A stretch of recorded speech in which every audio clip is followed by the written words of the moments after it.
Joining us to talk more about Mission High School and the issue of substance abuse among teens is Jeff Horn, Associate Superintendent with the Clark County School District. Barbara Collins, Principal of Mission High School. Heather Engel is Executive Director of the school's Alternative Peer Group. And Danica Williams, a student currently enrolled at Mission High School. I want to say welcome to all of you. This is a very new school. We've not really discussed this topic before. In your opinion, Jeff, let's start with you. Okay. Why is this school necessary? Well, it's always been necessary. We have a huge epidemic. You see it in the news nationally, locally, everywhere of opiates and addiction and substance abuse. And for many years, the ones that have been forgotten are our youngest children that are addicted and struggling with substance abuse. And this is the first time ever where we have a public opportunity that's no fee, no cost to kids that can go to a place, get support, love, understanding, and support them in their recovery process. So when we didn't have this school, what would happen to those students? Well, I'm a former high school principal here at Green Valley High School for 11 years, and I saw it daily. Every high school in the nation, whether you're charter, public, private, doesn't matter. There's drug issues out there, and kids struggle with that. As administrators, we're mostly at a loss other than to try to help utilize our counseling that we have at the school. Talk to parents about it and try to get them support and help. But there's never a place that we can go to and say, this is a place where these kids can get direct help, love, support, and help them with their program of recovery. And now we have that here in Clark County. Okay. Barbara, as the principal, we should point out that the students are drug tested. Yes. Students have to show an interest in being clean. Can you explain to the students that come there and also why you think the school is meeting a need? Oh my gosh, just dealing with them on a daily basis, these kids are hurting. They're going through so many things in their personal lives, their family lives, and using drugs or alcohol in order to cope with those things. So we're working on that as well as the drug and alcohol addiction or abuse. They have to be willing to work a program of recovery. We have a lot of very real conversations with these students about their addiction and their use. We ask that they get a sponsor so that they have somebody to help work through those programs, and that they attend either Alcoholics Anonymous, Narcotics Anonymous, or Marijuana Anonymous, either at the school with Mrs. Engel in the APG or outside in the community. Okay. So before the school, what would happen if a student, would some of these students just drop out? Well, sadly, a lot of times the students would be referred to Opportunity School or expulsion based on what happened at school, if they were if they had illegal substances on them, or if they were at school and they were under the influence. And so many times that's what happened. We tried to get them counseling, but there wasn't really an alternative. And so it was this vicious circle of being expelled or suspended and then coming back into the same situation where they were using and nothing happened. Many times they'd go to treatment, but after treatment they would come back to the school with the same situation where they're using it, and the vicious circle continued and progressed and got worse. And so now we have an opportunity for parents and for students to go somewhere else where they can be supported in their program recovery. Danica, can we talk a little bit about, so the school officially started in August, so you are among the charter class of the school. Tell me how this school is different from the last school you attended, and why that's good for you in terms of dealing with your substance abuse issue. It's different in a lot of ways, but like one of the main reasons is at a regular school, we never could have those deep conversations with your principal or with your counselor or like even just your teachers. So just having that like support there every day, like even just walking into the office and getting that good morning hug from everybody is really good. There are 27 approximately students now. I know that changes from day to day, as opposed to your high school that you went to before this, which was probably a couple of thousand students. Does this school just help you feel more cared for? How would you explain that? I don't want to put words in your mouth. Yeah, it does help me feel a lot more cared for and a lot more of that positive support. Okay. All right. We mentioned, Heather, the alternative peer group and the fact that there are, after school is out, there are on-site meetings. Alcoholics Anonymous will come by, Narcotics Anonymous, Marijuana Anonymous, and I'm sure, and speakers. Talk a little bit about the importance of having those programs on the school grounds after classes are out. Well, it's vital, Right. really. You know, I'm in long-term recovery, so I've had the opportunity to learn what that looks like, you know, and be in the middle of a 12-step program where I'm getting my peer support all the time.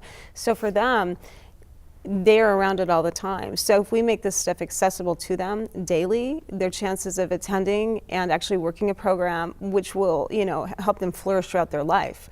It's not so much about them removing the substance from them. That is the key component. But after that's done, we have to, you know, treat the person for the rest of their life. And how do we communicate with others? And that relatability is what actually gets, you know, helps get us better. And it kind of raises them up. So we have everything there on site. So every day at 3:30 we have a recovery meeting, and after that we do a myriad of other kinds of groups, fun stuff. Right. You know, fun stuff Cooking to do. classes, right? Basketball, art. Cooking classes, basketball, art. Yeah. Yeah, we're looking at bringing in some CrossFit. Danica has expressed interest in kind of running, you know, being a part of that particular group. And so the buy-in for that and have ownership in their life and what they're doing. And then we can talk about things. So if we have a day that's planned on a structured day and some things went, you know, funky at school or things are awkward or we're having a bad day, we can all sit down and process that, you know, as a family and kind of work through it. Right. One of the things when you think about this, school day starts at 9, goes till about 3:15, and then 3:30. So there are, and I want to make sure people understand, there are sometimes students will be on the campus until 7 o'clock at night. Yes. And I guess that's by design, right? Yes. Isn't it? Tell me is. about that. It is by design. Well, you know, after school, there's all these hours until bedtime. What do they do? What do they fill that time with? Isolation, a lot of the time, you know, or going back into their neighborhood and to their homeschool area where they were struggling, you know, with peers or struggling with substances, maybe, you know, other things going on in the community.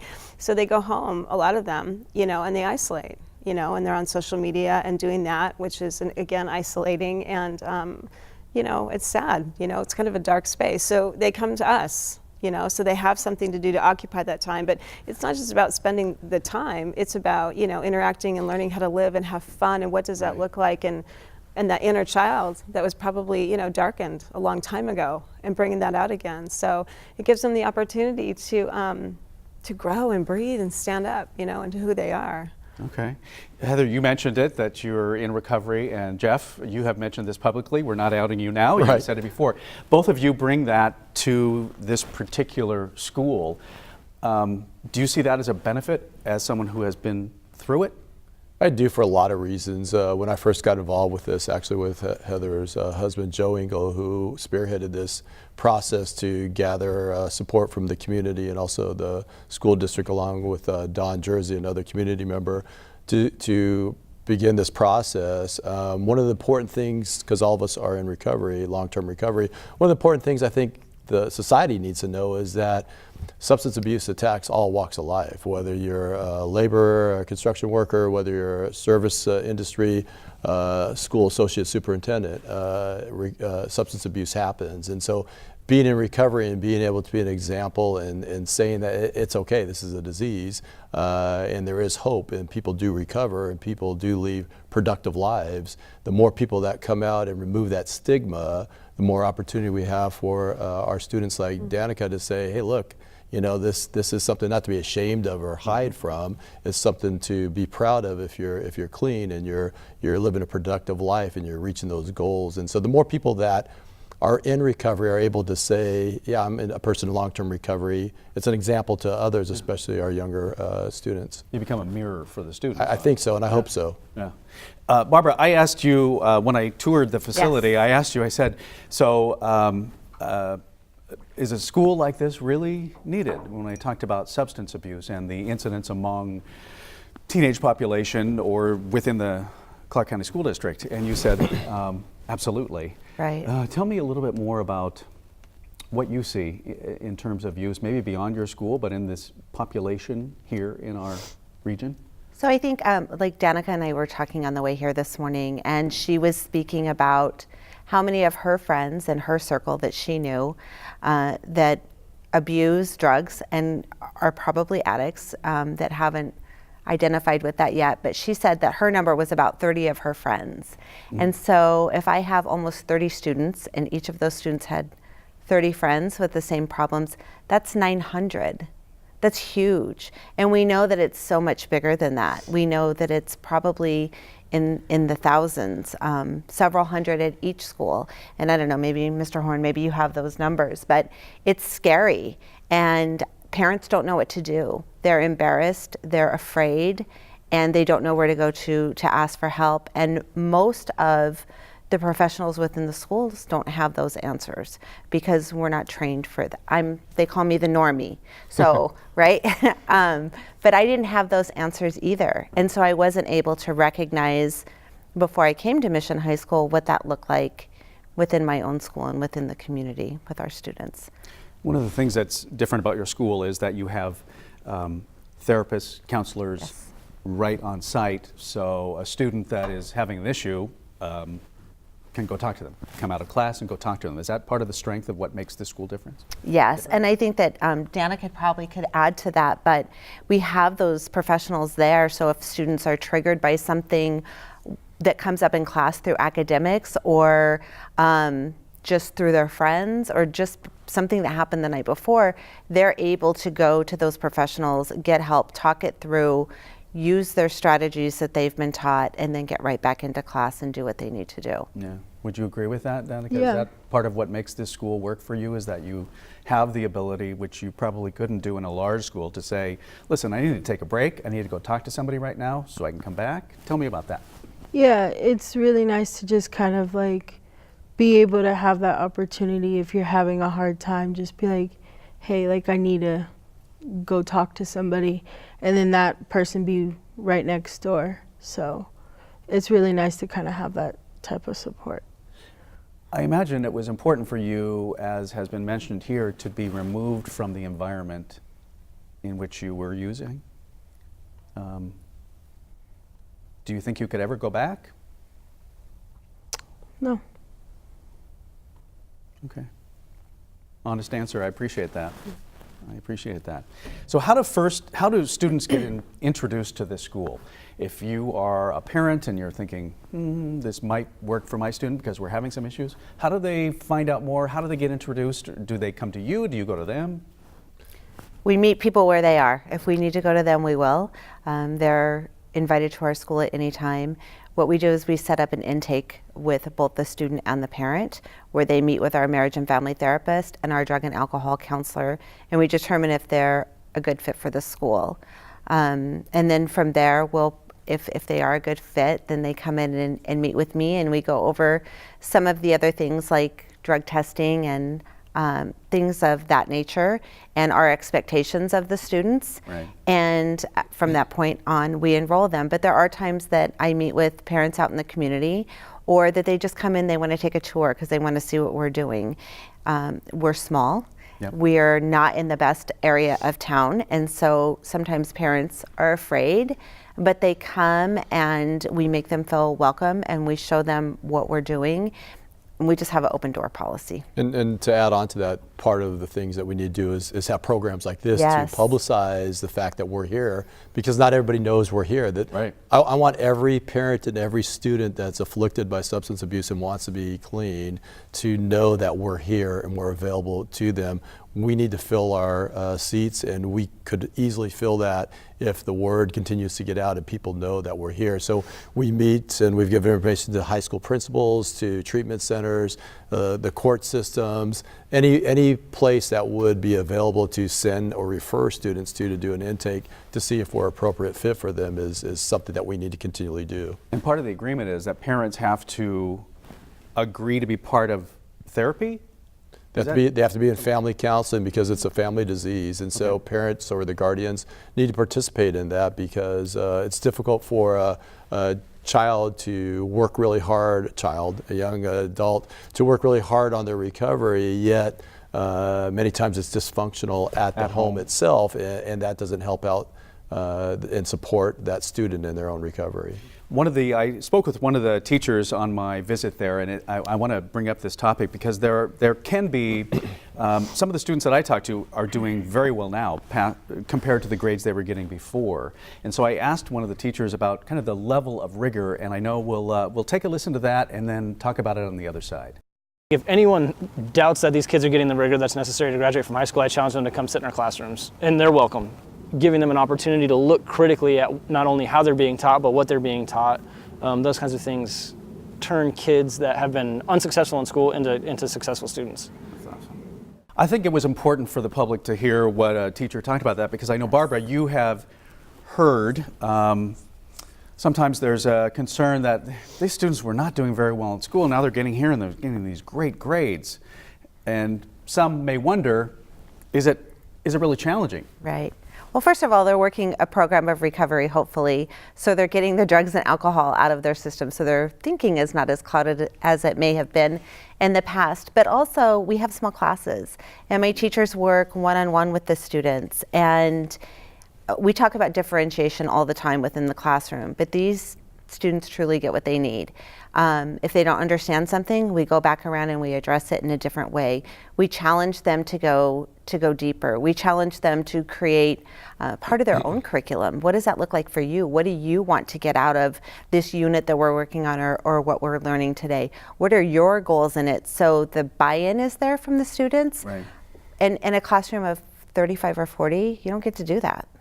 And the falsehood is that these students aren't bright. I mean, you ask any parent that has a student that has a child that struggles with substance abuse, they'll say that my child is amazingly smart and this disease is taking them down and I need help. And once that is treated, these beautiful kids come out of their shell, and these are the bright, amazing kids. We have AP work, we have honors work going on with these. We have bright, amazing students and teachers there that are pushing these kids to excel. And I can tell you professionally, I would never allow, and either would Ms. Collins allow, academics to be subpar at this school, because that's one of the first things we talked about, that we deal with the substance abuse, but we're going to be on the academics, and it's going to be something that the rigor is there and that kids are going to be excelling and doing well in. Okay. In the time we have remaining, I'd like to know, what would you say to parents either about drug use among this population or the school? What would you want them to know? Well, my experience, I know that eventually what happens to kids that are afflicted with addiction is that they unfortunately end up in institutions, or they end up killing themselves, or they just disappear. And it's sad. I saw that for years as a high school principal, and many of us have seen that also in our personal lives, and it affects so many of us. And so we're here to say there's something else out there for you. We're here to help you, to help your child be successful, and to give them the support that they need so that they can get clean and then reach those goals that were just lost dreams. And now there's something that they can see and reach, and Danica be one to probably tell you that her dreams have awakened. We were just talking about her wanting to be a nurse. Right. And so that's available to her now because she's clean and doing the things that she needs to do to stay clean and go on with her program. Heather, how about you? What advice would you have for parents that maybe are struggling with this at home?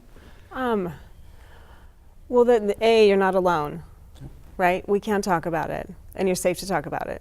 You know, there's a stigma attached to pretty much anything. Addiction touches everybody. Everybody's friends, neighbors, mailman, something. Everybody's affected. But back to Danica's dreams, you know, I think it's really, really important for anyone to understand that as we sit here today, 11 years ago, if you would have told me this was my life, I would have never believed you. So the fact is that, you know, Danica and her fellow students, they're going to be leaders of this community. They can sit on the school board. They can do a PBS interview. You know, they can be there for 1 October victims at the hospital.